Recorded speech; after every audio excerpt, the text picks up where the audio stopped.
Welcome to Samba Samba. Enjoy the video. You start as an administrator because Windows Defender is a system component. First, create a system restore point and export the registry hive for safety, so you can recover if needed. Then open Settings and navigate to Apps and Optional Features to see related components, and launch Windows Security to disable real-time protection temporarily. Once done, you'll be ready to remove the service using built-in tools. Make sure to keep an alternate antivirus available before proceeding.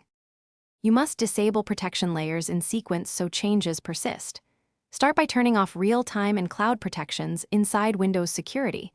This lets you stop active scans. Next, open Services.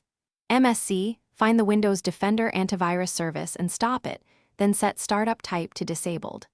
Once stopped, open PowerShell as administrator and run targeted commands to unregister related modules or remove scheduled tasks. This ensures the core components do not You finish by removing remaining packages and preventing reinstalls.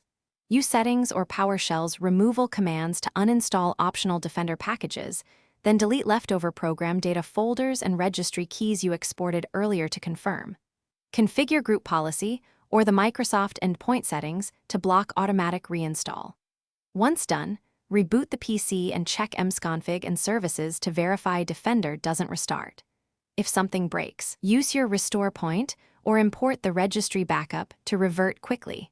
That single rollback often resolves the most common issues.